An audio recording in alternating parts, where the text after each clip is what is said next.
Join us in a festival that promises to be extraordinary, because Bali is extraordinary.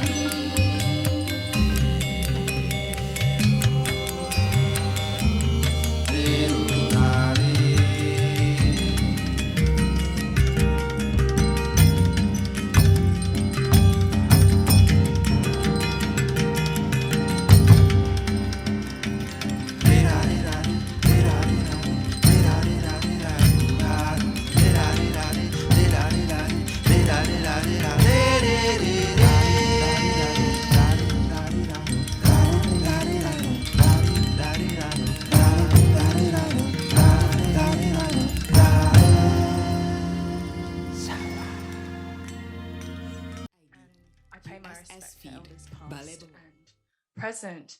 I think there's really no conversation that we could be having about language and politics that doesn't first acknowledge that we're meeting on stolen land. It gives me great pleasure to introduce our speakers today, Emily and Felix, who will be treating us to a few readings of their poems to start the session. So I'd first like to introduce Felix K. Nesi. Felix Nesi was born in West Timor in 1988. He obtained a bachelor's degree in psychology from Merdeka University of Malang in 2017. Felix Nesi has written poems, short stories, a novel, and essays for several newspapers in Indonesia. His short story collection, Attempts to Kill Loneliness, was published in 2016. In 2017, he founded Komunitas Leko, a community that is part literary festival, bookshop, publisher, and library in Kupang, West Timor. His novel, People of Otamu, won the Jakarta Arts Council's biannual competition in 2018. Hi Felix, can you hear us? Hello. How are you? Oh, I'm good, thank you. Thank you, Hannah. It's good to see you. Would you maybe like to read something for us to begin this session? Yeah, sure. Go for it. Oh, okay. Yeah. Hello. Okay.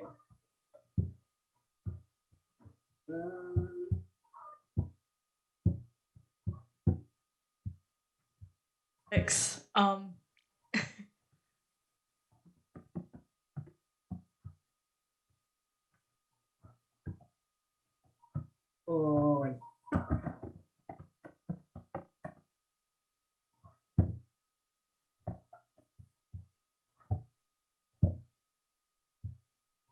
okay.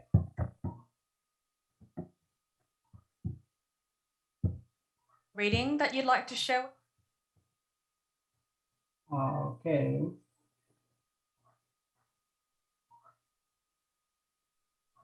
Oh, maybe we'll start with Emily first. Yeah. We'll get Emily to read first, and then maybe we'll come back to Felix.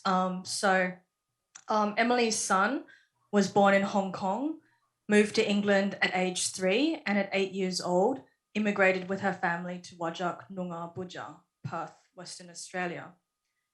Emily's poetry and prose have been published in various journals and anthologies, including Meanjin, Growing Up Asian in Australia, Cordite Poetry Review, and Australian Poetry Journal. She's a founding member of Invincible, a writing collective working out of Goolaguddup, Heathcote. She's currently a PhD candidate at UWA, where she's working on a historical fiction project. Vociferate, Young, is her debut poetry collection. And how are you, Emily? Yeah, I'm good. Yeah. So are we going to wait for Felix, or would you like me to read maybe something? we'll get you. Okay. We'll get you to read something while his first, technical issues and then get sorted out. Felix, did you want to prepare something to read as well? Yeah, perfect. So I can see everyone in the crowd, and some of you have heard this before. Some of you have heard it a couple of times, but I hope with each reading you get something different out of it. This is called National Treasures Coming Home, and I got the title from a GQ article, which was about the Chinese government kind of bringing back treasures that were in museums from overseas or art galleries, like both public and private collections. And this doesn't really have anything to do with that kind of activity, but it inspired me to write this poem. Okay, National Treasures Coming Home. My boss, the head nurse, says she has a collection of Ming Dynasty crockery, Qing Dynasty snuff bottles, and a Shang Dai bronze tripod vase, always filled with fresh pomegranates, looted by her ancestors or bought for all the tea in China. I'm the poor cousin, the others got more. Come for dinner and you'll see them all. I disliked her then, I dislike her now, but it's Queen Victoria, I should 更讨厌. Throw rotten eggs or spray 4 bandits on the pedestal where she sits in the park at the end of Great George Street. Luti was a Pekingese. Say it in Cantonese, Bắc Kinh Gao.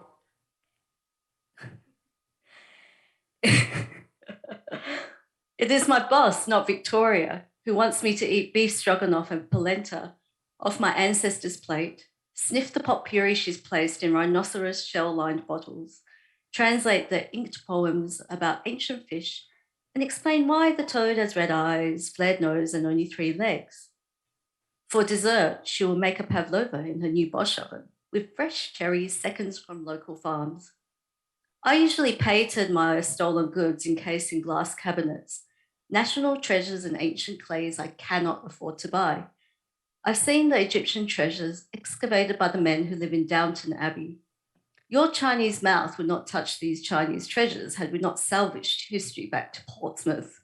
Look at what happened to the temples of Baoshamin and the giant Buddhas of Bamiyan. We have an understanding, she and I. I order pens, paper, ink cartridges, and pantry supplies, soaps, malted milk, and chocolate biscuits for the children who attend our geriatric clinic. I add 2 boxes of tampons, and she tells me they're for the patients, of course. I nod when she says people should pay for their healthcare because she gives me hour-long lunch breaks and calls me good girl. So I say I will come to dinner. I will see if Russian gravy tastes better on centuries-old porcelain plates patterned by cobalt and manganese and ingest the same trace elements as the imperial court nobles who ate Thai off their crockery fresh out of the kiln. But my cousin says that our people were peasants who woke early to pick grains or rice, or maybe it was wheat, with our hands. We were foreign to the Forbidden City. I asked him what I should wear to a meal with the descendants of drug dealers who poisoned a nation with opioids, rendered it sick to yellow and disease to walk in leafy green meadows when they could not cure their addiction to yum cha. He says, I will lend you my vest, cut from the uniform of a Sung Dynasty eunuch. It does not fit me, but it will indeed fit you. Perhaps, perhaps, perhaps.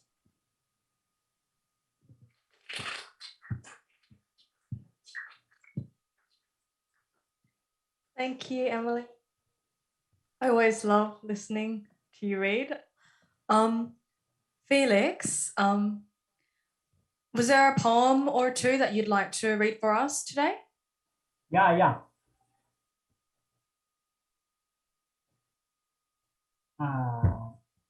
Okay. I will just read my poems in bahasa Indonesia ya. Di rumah seorang asing yang tak henti membicarakan rambut dan warna kulit. Siapakah yang diam-diam menaruh gemunung di dalam hatimu? Siapakah yang membentangkan curiga dari ujung dagu hingga jendela kamarmu? Di negeri kami, orang bercerita tentang tanah yang hilang, tentang bangsa yang tak punya siapa-siapa selain ibu kota. Bawalah bebanku, kau berkata. Aku punya tulang yang ganjil, tetapi lihai memberi cerita. di perhentian berikut kita berpandang-pandangan. Tak ada persimpangan, tapi kita tak ingin begitu. Thank you. Thank you.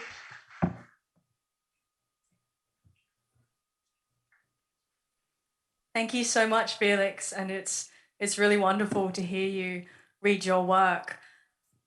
Thinking about the relationship between politics and poetry can be a really daunting task. It's such a broad and contentious topic, and I think there's room for so many divergences. So I'm not sure what we can actually cover in 45 minutes, but nonetheless, we shall try.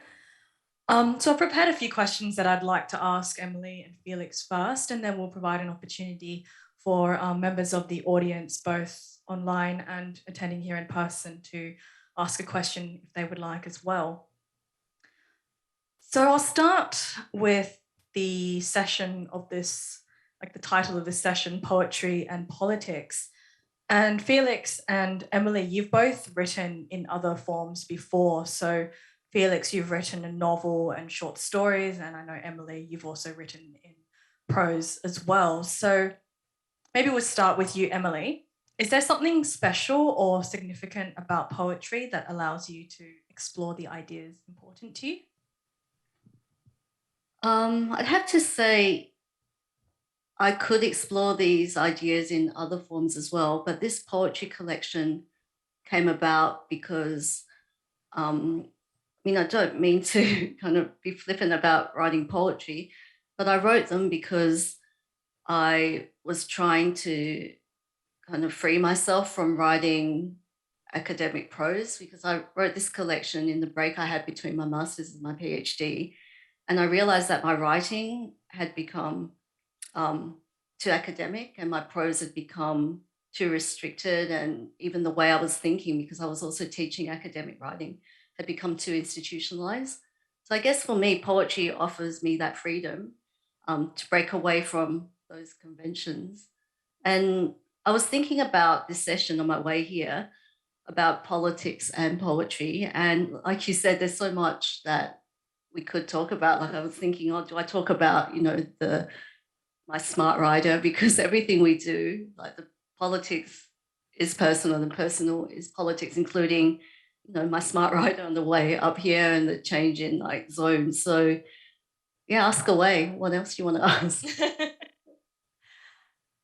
Yeah, do you think there are things you can say in poetry about politics that you can't say in other forms? Like, not really. I think yes and no. So these questions are really hard. For example, I guess National Treasures is a perfect example on a way to answer this question.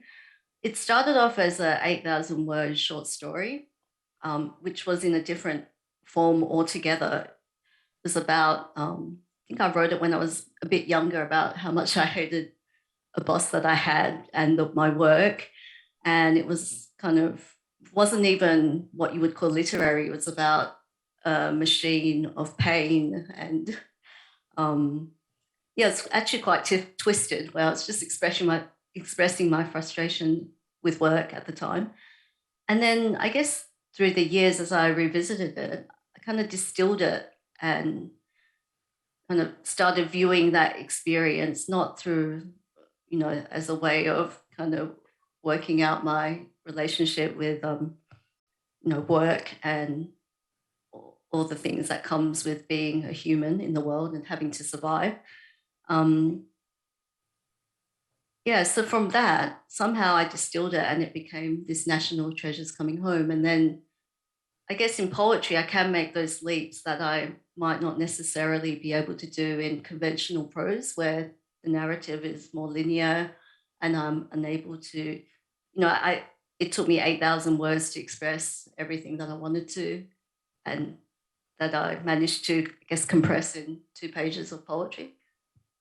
Does that answer the question in some way? Yeah, it does. I think the way that those complex issues get condensed into a maybe more compressed form is really might allow you to say something, maybe more concise or maybe a different way? Yeah, and more experimental. I mean, Yeah. I thought as a younger person who wrote that story that was experimental, but I think, yeah, my poetry is far more experimental than the prose I wrote when I was younger. Wonderful. I might ask the same question to Felix. So, what's drawn you to writing poetry, Felix? And is that different from the novel or the stories that you've written? Yeah. First of all, I published my book several months ago, but I have to apologize because I don't have the books now with me.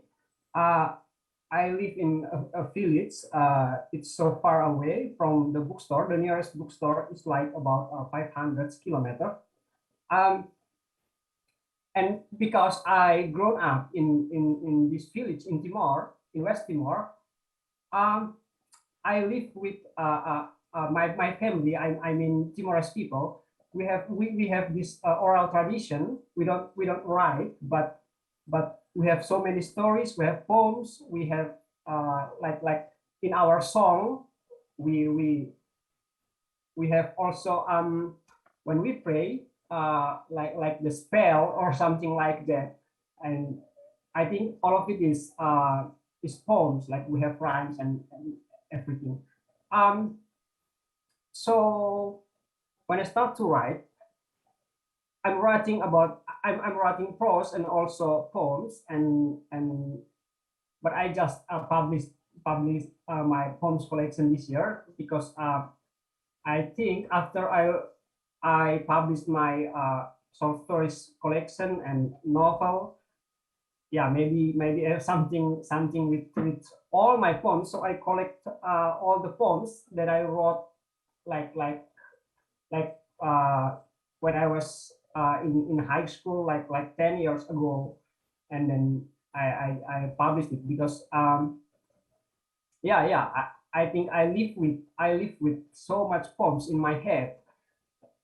The elders, they always tell us something like in rhymes, and we sing everywhere, like every we work in the farm, we sing, and we go to take we take the cows to the savannah, we sing, and we have poems almost for everything.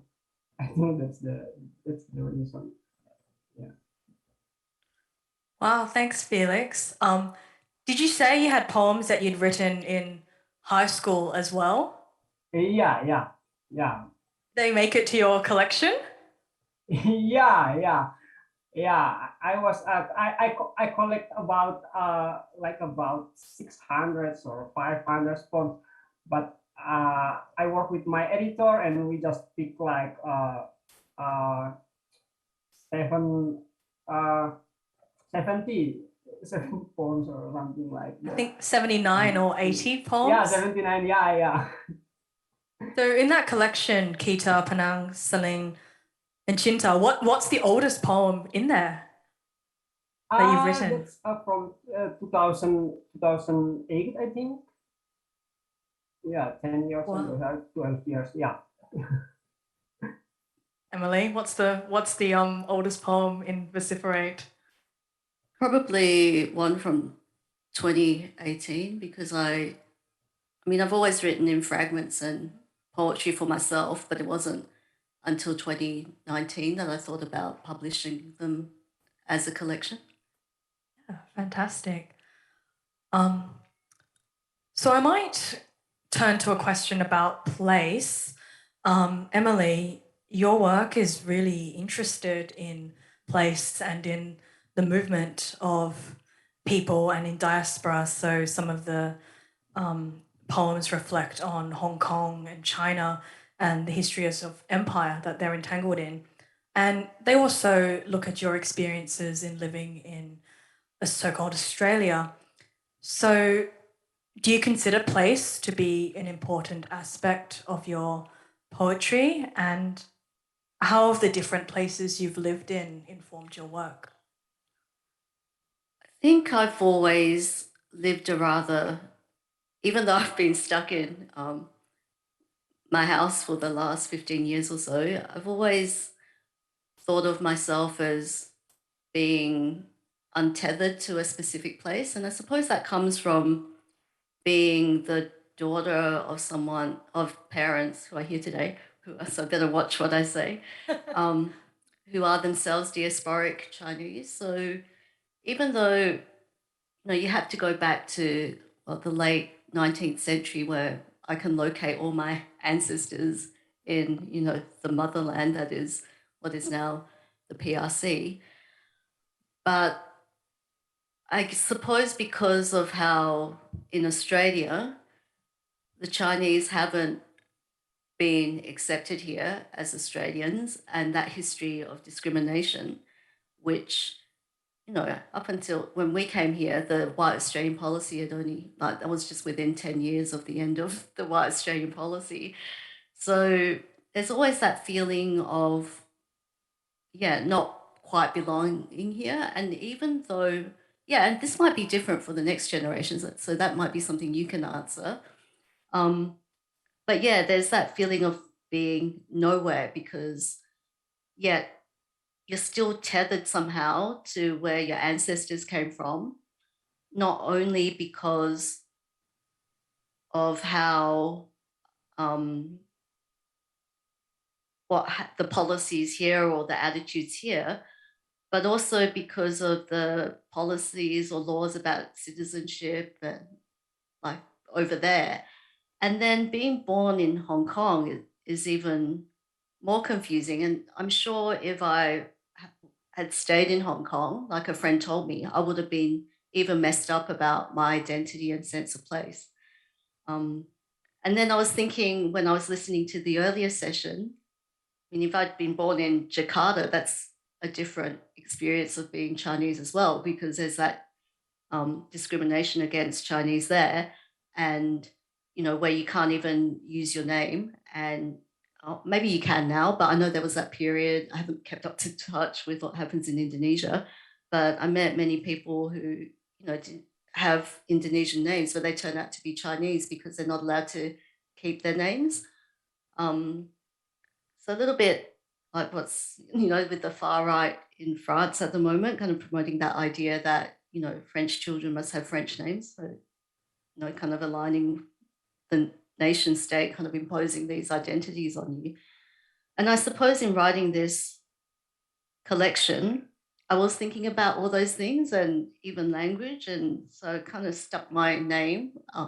So even my name's political because this is my name on the cover, the Chinese part.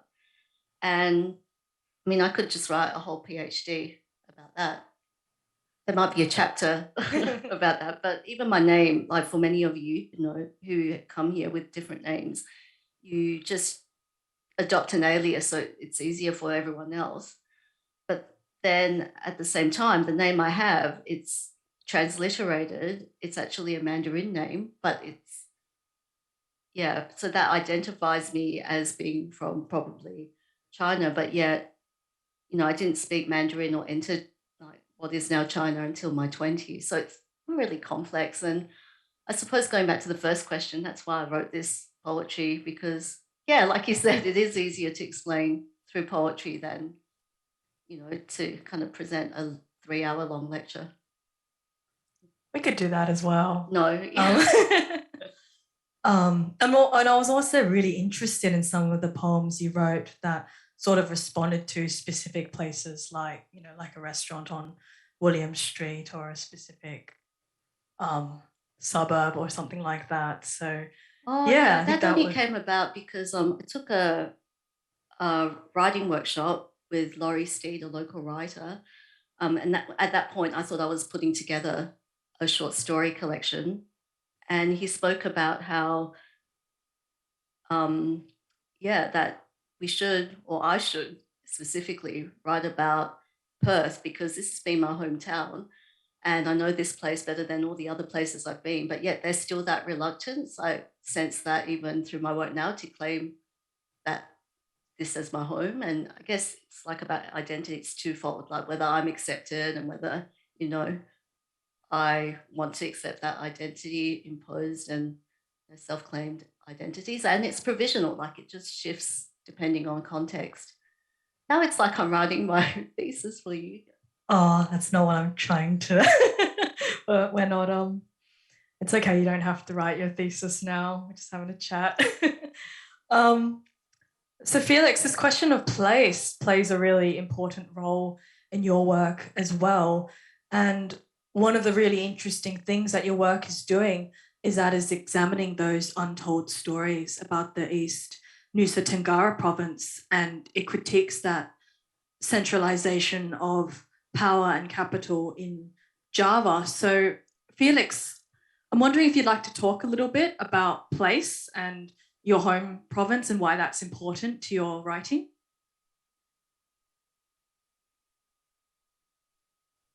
Yeah, Hannah. I grew up in Timor, but then I go to study in Java. And the first time I go there, it's like the shock culture hit me so hard.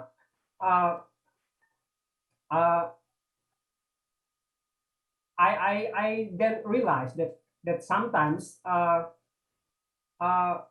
big event in Timor is just because the effect of just a little event in Java. Like I always say, or I even wrote it in my novel, sentences that Jakartans go to the toilet, but we are in Timor. We are the one who receive the stink. Like yeah, we are the one who have to clean it up because it's so stinks. Despite of that, it's also about the discrimination and something like that in Java. Not all, but I experienced so many experiences. The poem that I read, that I was just read, is about that. The raw translation is in the house of a stranger who did not stop talking about my hair and my skin color. It's something very stressful in the first time when I go to Java. Yeah, so much event, like so much event is just so much big event in Timor is just the effect of something a little event in Java. Also because it's too far, yeah, from Jakarta, and if something happen like I don't know, in 1898, there's a chaos in Jakarta, and so much Chinese people get yeah, they have this chaos.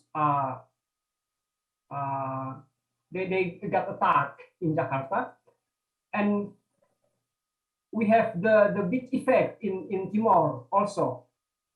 Like every Chinese people is running away. Although no one in Timor like attack them or go to the street and do something chaos in the street. So much big event like that. Yeah. One of the things that we were talking about in conversation is how strange it is to be here as a collection of Chinese and Indonesian writers and kind of reflect on those historical moments that we've had. And yeah, I think it's really interesting to be sitting here today and sort of talking about that. I'm gonna circle back to a point that you made earlier, Emily, about your smart writer. And I wanted to ask about the relationship between the personal, or your daily life, and the political, because in Vociferate, you're poems are sort of weaving together these love stories, there's celebrity crushes, and there's sort of intimate memories of your own with your health as well. So what kind of relationship do you think there is between, the political and I don't the think they personal? can be delineated. And I suppose when you've spent your life here as a racialized other, it's just made really evident that politics is personal. And at another event that I went to and spoke at, someone asked me like when I was going to write about something at a higher order than about race, and perhaps if I was a Singaporean writer, where I could take my Chineseness for granted because that's a place where people speak English and can write in English, I wouldn't have this imposed identity. And perhaps if I wrote from outside of Australia and not about, or if I wrote genre fiction, I could like bracket myself out of it. But in writing such a personal collection, it's really impossible not to include politics in the poetry, because even the previous question that you asked me, why, like how my poems have this sense of place and movement, and it's hard for it not to be when, for example, my mother, whose family's Vietnamese Chinese, they had to move because there was war there. My dad, who, his parents, there was a war there, and, people were in search of better lives. And then I suppose for me, I traveled a lot by choice, even though I didn't have much money. I just traveled and backpacked because I grew up in the 80s and 90s where it was really racist, and I felt there was no place for me here in Perth. And that was the rise of Pauline Hanson 1.0. And I don't want to keep referring to her and thanking her as I have done comedically to say thank you for, helping me, realize that I'm Chinese and that I need to learn the language. But that sort of racism, it exists and it does shape you. And I suppose all those stickers and that said, fuck off, we're full, or go back to where you come from, I suppose I took that on board. And so all that travel was me going from here to there, trying to see whether I could find a sense of place. And the places I did feel most comfortable were, interestingly, are places that are more cosmopolitans, or where my friendship groups are a mixture of people. Because when I did go back to China, I realized, as most people do, who are in my position, that I'm actually, I didn't really belong there either. But that's also because I went to Beijing, and that's like, because I thought, I self-essentialized, and I went, okay, I'm just going to be Chinese and I'm just going to go to China, forget I ever spoke English, and, ditch the violin for the erhu, and, and just become, a fundamentalist Chinese. So luckily, for Australia, what I thought that meant was like having that sense of Mandarin, being able to speak Mandarin and being able to interact. But then when I got there, I was really foreign in that place. And maybe if I'd gone to Hong Kong, maybe I would have had more of a sense of place. But then because I'm illiterate in, like traditional Chinese, I would have also been, kind of neither here nor there. And I know a lot of people speak about, creating this third space, and Homi Bhabha speaks about that. But I think the space isn't even just a third space. It's like this layered multiverse of spaces. And I think we've spoken about this, like when we've had conversation, how, where is that space and where do you write from? And in my everyday life, I don't really have to think about this because I don't go out that much.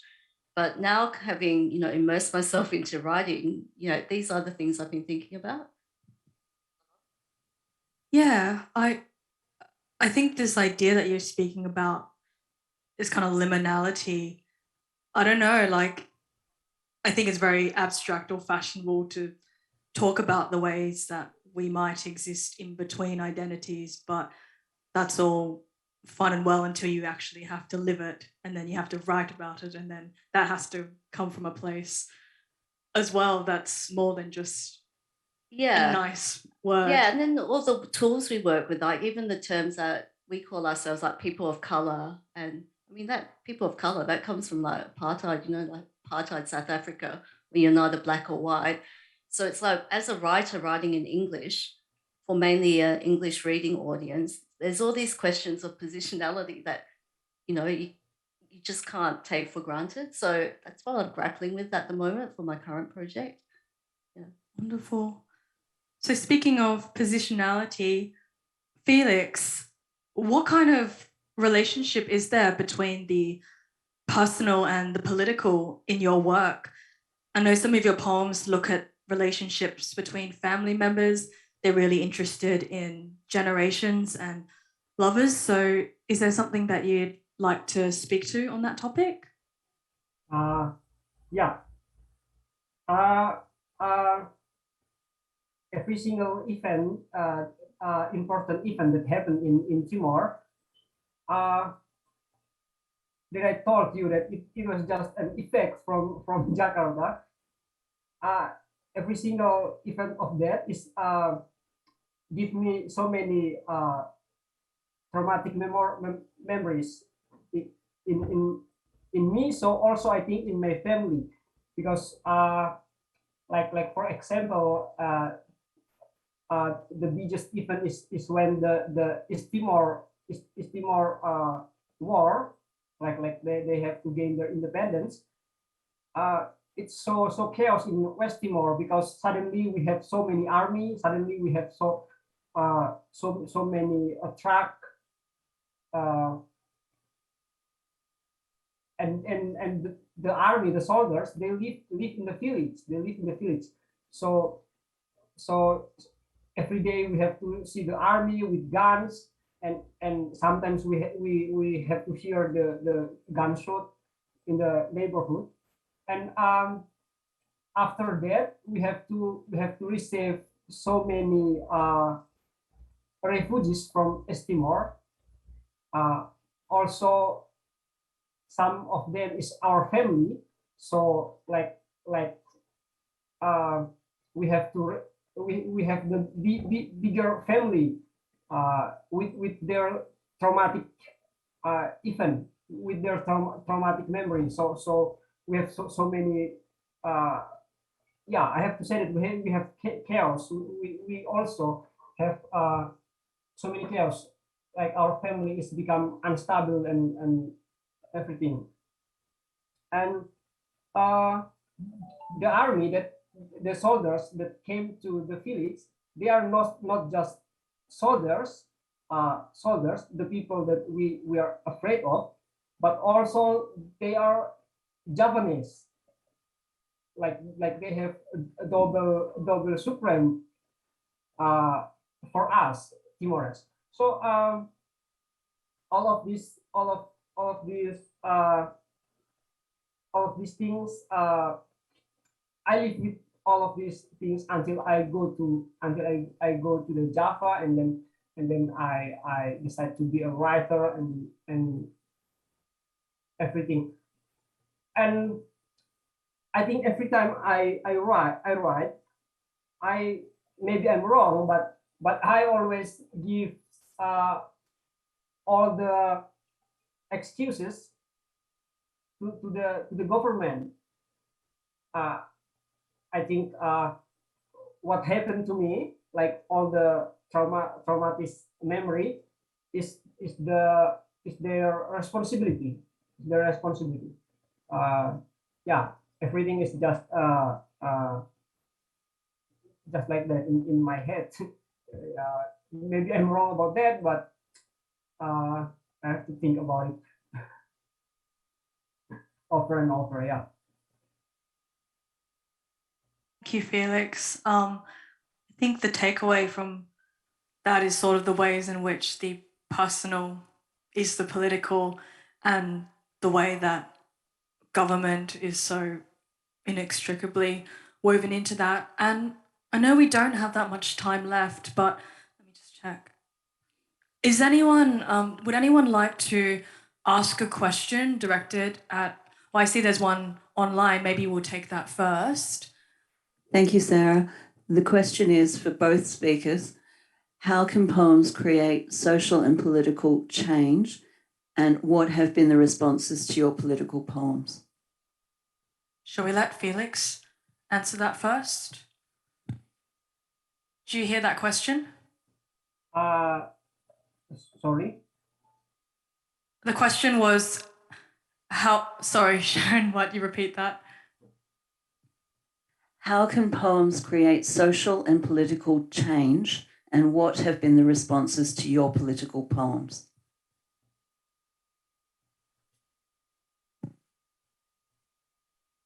Felix, what have been the responses to your political poems?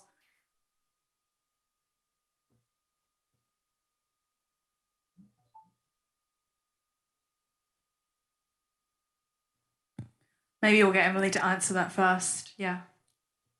I don't know because the poetry collection's only been out since June. Mm-hmm. Wow, that was really easy to answer. Was that the question? What's the responses been? And how do I think it can change people's views? Well, it can't if no one reads them. So I suppose that's a question for people who've read the poems to answer. So if anyone out there's read them and wants to respond, that's for the audience to answer, I think. Felix, are you there? Yeah. Sorry. Yeah. Yeah. I don't have so much hope for my poems. I already I always come to attend the demonstration. I even broke the glasses of the glass of the window of the church in my village because I'm too angry, and now I don't have any hope for my poems. It's like I just want to write it, but I don't have hope if it will get responses or even change people or something like that. I think, did they read it? Like, yeah.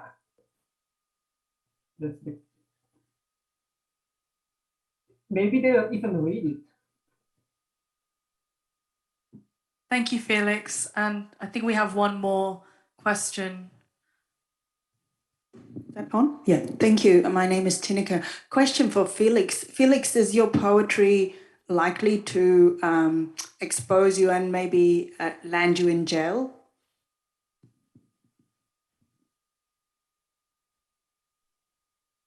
I'm sorry, can you repeat it slowly? Felix, how dangerous is your poetry for your freedom? And is it likely that you might be land in jail because of what you write?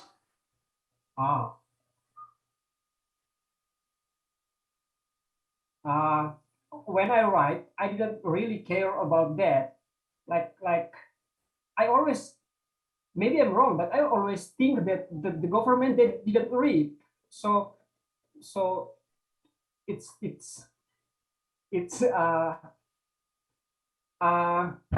win for me. Like they are lazy to read. They don't even read the statuta. They don't even read the number of pages of the government work, like civil war or something like that. How come they have time to read poems? They are too lazy to read. Too busy oppressing people to read poetry, I think. I'm sorry if you came to the session expecting maybe, do you hear that poetry would change the world? Maybe it will and maybe it won't, but I hope you keep reading and writing anyway. Thank you very much for speaking today, Emily. Thank you, Felix, as well, for your time and for sharing your words. Thank you, everyone, for attending the session. It really means a lot to us.